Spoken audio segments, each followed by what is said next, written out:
Brazil's growing reliance on Russian diesel brings economic benefits, but rising geopolitical risks. To look into this, I'm joined by Bruno Santos, market intelligence analyst. Thank you for joining us, Bruno. Thanks for the invitation, Fiona. How dependent is Brazil on Russian diesel today, and how did we get here? Okay, so nowadays around 50 to 60% of the Brazilian diesel imports comes from Russia. Just to bring a context to everyone, this scenario where Russia became our biggest supplier happened after actually the beginning of the war in East Europe. As we saw a reduction of Russian flows of diesel to European Union markets, we started to see the Russian suppliers trying to reach new markets in other regions, such as South America and Asia. So we saw them doing that by turning their products financially attractive. So by reducing the prices that they sell their products, they were capable to rise their market share here in Brazil. Before the war, it's important to address our biggest supplier was United States. This was due to logistically saying it was better for us to import the product from American Gulf suppliers.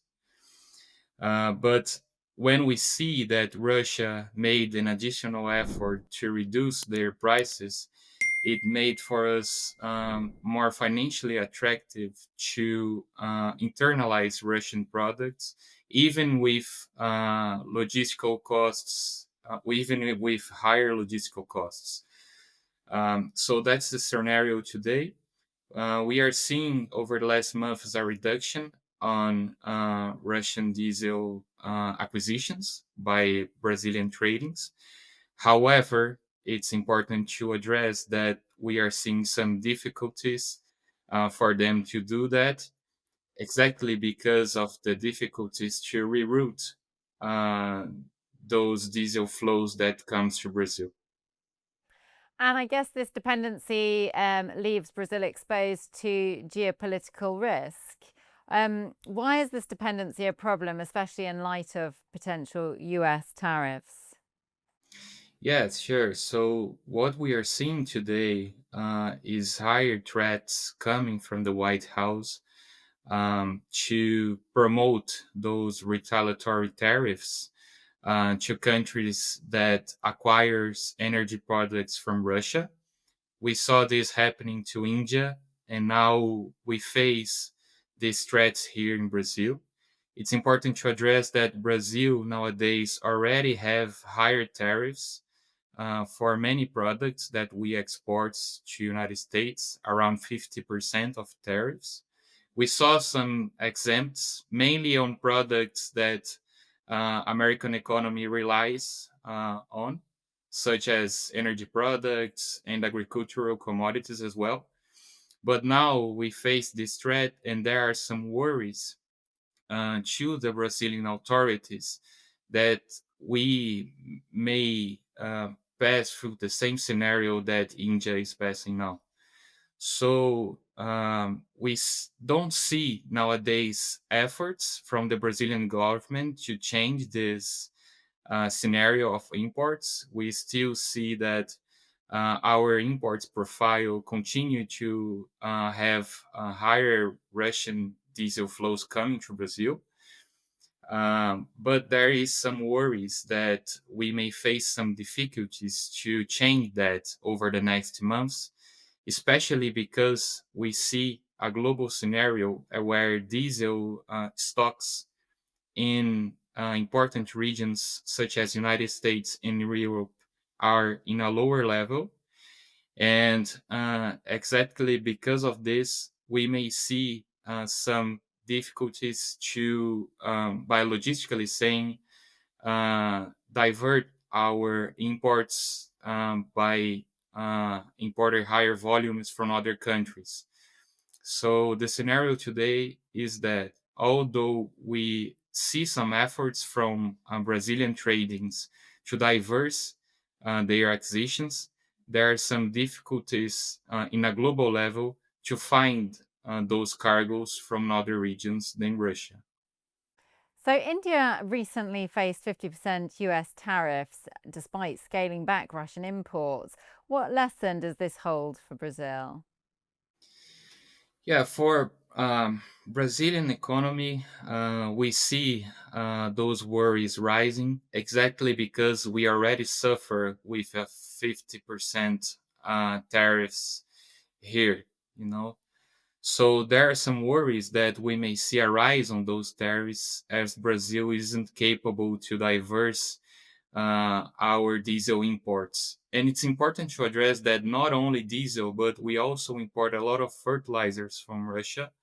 Many of those fertilizers we are not capable to produce in our domestic markets.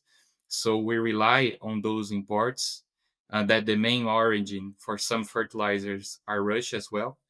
So nowadays, Brazil faces a huge challenge in order to look for other suppliers around the world. I believe that in a, when we look to the tradings, we see that they are trying to diverse their suppliers, and this is also seen on our August imports. We didn't have the official data yet, but according to some lineups that we have here, we saw that the United States became our biggest supplier in August for diesel. So we are seeing that the tradings are actually trying to diverse their diesel imports. And not only United States rose their number, but also India rose their number of deliveries here to Brazil. So we are seeing that the tradings are trying to make those changes, but we also continue to see higher flows of Russian diesel coming to Brazil. Although United States were our main supplier in August, we saw that Russia were our second supplier, or our second biggest supplier. So the scenario continues to be a higher imports of Russian diesel in Brazil. And what are Brazil's options to reduce risk and diversify its diesel supply? So nowadays, we are seeing some changes around the world that may benefit our search for this change on our diesel imports profile. As I mentioned, on August, we saw that United States became our biggest supplier, and there are some factors behind this movement. The first one, and the most important one, is the reduction of the differential between the selling prices from Russia when compared to other references. This reduction of the differential is due mainly to the reduction of prices of crude oil and diesel in the international market.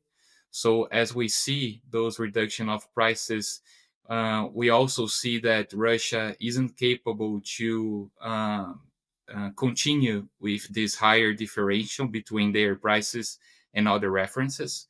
So as we see this reduction on the differential, we see a scenario where it's better for Brazil to import diesel from countries that have better logistical, such as United States.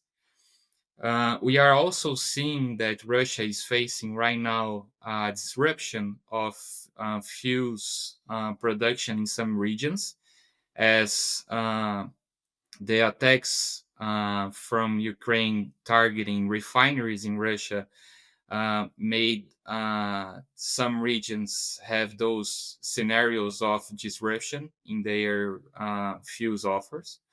So we are seeing that Russia is reducing its capability of exporting fuels. And this is also a factor that helped the scenario in August, as I mentioned. But there is also the threat that we are talking about the retaliatory tariffs. That is also something that the tradings are looking today, and they show some worry to continue importing the volume that they normally imported from Russia. So those factors, all those factors, are helping Brazil nowadays to diverse more its diesel imports.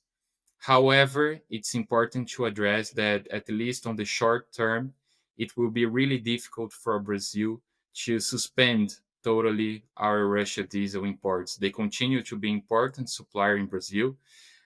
In the next months, Brazil seasonally have the higher demand for diesel, as we see a higher consumption from the agricultural side, as we start the plantation of soybean here in Brazil.